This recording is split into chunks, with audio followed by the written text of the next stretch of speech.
Hello दोस्तों। कहते हैं जैसा सोचोगे तुम वैसा बन जाओगे, जैसा कर्म होगा वैसा फल पाओगे। श्रेष्ठ कर्म का आधार है खुद कर लो दर्शन, यही जीवन का सार है, यही जीवन का सार है। पुराने समय की बात है, एक गांव में दो किसान रहते थे। दोनों ही बहुत गरीब थे। दोनों के पास थोड़ी थोड़ी जमीन थी। दोनों उसमें बहुत मेहनत करके अपना परिवार का गुजारा चलाते थे। एक दिन अचानक कुछ समय पश्चात दोनों की एक ही दिन एक ही समय में मौत हो जाती है। यमराज दोनों को एक साथ भगवान के पास ले गए। उन दोनों को भगवान के पास लाया गया। भगवान ने उन्हें देखकर उनसे पूछा, अब तुम्हें क्या चाहिए? तुम्हारे इस जीवन में क्या कमी थी? अब तुम्हें क्या बनाकर मैं दोबारा संसार में भेजूं? भगवान की बात सुनकर उनमें से एक किसान बड़े गुस्से से बोला, हे भगवान, आपने इस जन्म में मुझे बहुत घटिया जिंदगी दी थी। आपने कुछ भी नहीं दिया था मुझे।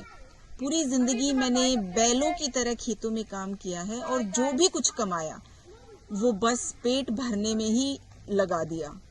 ना कभी मैं अच्छे कपड़े पहन पाया, ना ही कभी मैं अपने परिवार का अच्छे से ध्यान रख पाया, ना उनको अच्छा खाना खिला पाया।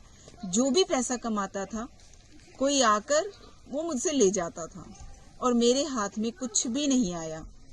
देखो कैसी जानवरों जैसी जिंदगी जी है मैंने। उसकी बात सुनकर भगवान कुछ समय मौन रहे और फिर दोबारा उस किसान से पूछा, तो अब क्या चाहते हो तुम? इस जन्म में मैं तुम्हें क्या बनाऊं? भगवान का प्रश्न सुनकर वह किसान फिर से बोला, भगवान, आप कुछ ऐसा कर दीजिए कि मुझे कभी किसी को कुछ न देना पड़े। मुझे तो केवल चारों तरफ से पैसा ही पैसा मिले। अपनी बात कहकर किसान चुप हो गया।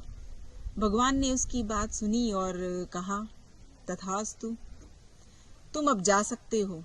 मैं तुम्हें ऐसा ही जीवन दूंगा जैसा तुमने मुझसे मांगा है। उसके जाने पर भगवान ने पुनः दोबारा से जो है किसान से पूछा, तुम बताओ तुम्हें क्या बनना है? तुम्हारे जीवन में क्या कमी थी? तुम अब क्या चाहते हो? उस किसान ने भगवान के सामने हाथ जोड़ते हुए कहा, हे भगवान, आपने मुझे सब कुछ दिया, मैं आपसे क्या मांगूं? आपने मुझे एक अच्छा परिवार दिया, मुझे कुछ जमीन दी जिस पर मेहनत से काम करके मैंने अपने परिवार का एक अच्छा जीवन मैं उनको दे पाया, अच्छे से उनका पेट भर पाया। खाने के लिए आपने मुझे और मेरे परिवार को भरपेट भोजन दिया। मैं और मेरा परिवार कभी भूखे पेट नहीं सोए।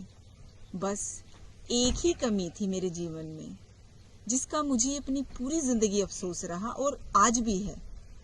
मेरे दरवाजे पर कभी कुछ भूखे और प्यासे लोग आते थे भोजन मांगने के लिए, परंतु कभी कभी मैं भोजन न होने के कारण उन्हें नहीं दे पाता था और वो मेरे द्वार से भूखे ही लौट जाते थे। ऐसा कहकर वो किसान चुप हो गया। भगवान ने उसकी बात सुनकर उससे पूछा, तो अब क्या चाहते हो तुम? इस जन्म में मैं तुम्हें क्या बनाऊं? किसान भगवान से हाथ जोड़कर विनती की और कहा, हे प्रभु, आप मुझे ऐसा कर दो कि मेरे द्वार से कभी कोई भूखा प्यासा ना जाए। भगवान ने कहा, तथास्तु, तुम जाओ, तुम्हारे द्वार से कभी भी कोई भूखा प्यासा नहीं जाएगा। अब दोनों का फिर से उसी गांव में एक साथ जन्म हुआ। दोनों बड़े हुए। पहला व्यक्ति जिसने भगवान से कहा था कि उसे चारों तरफ से केवल धन मिले और मुझे कभी किसी को कुछ ना देना पड़े, वो व्यक्ति उस गांव का सबसे बड़ा भिखारी बना। अब उसे किसी को कुछ नहीं देना पड़ता था और जो कुछ भी आता उसकी झोली में पैसे डाल के ही जाता था। और दूसरा व्यक्ति जिसने भगवान से कहा था कि उसे कुछ नहीं चाहिए, केवल इतना हो जाए कि उसके द्वार से कभी भी कोई भूखा प्यासा न जाए, वो उस गांव का सबसे अमीर आदमी बना। हर बात के दो पहलू होते हैं, सकारात्मक और नकारात्मक। अब ये आपकी सोच पर निर्भर करता है कि आप चीजों को नकारात्मक रूप से देखते हैं या सकारात्मक रूप से। अच्छा जीवन जीना है तो अपनी सोच को अच्छा बनाइए।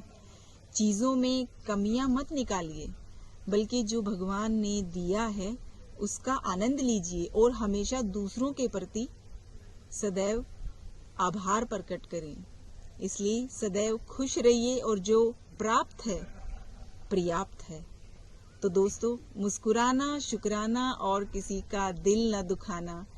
बहुत जल्द फिर से मुलाकात होगी एक नई कहानी के साथ। तब तक के लिए अपना ख्याल रखिएगा।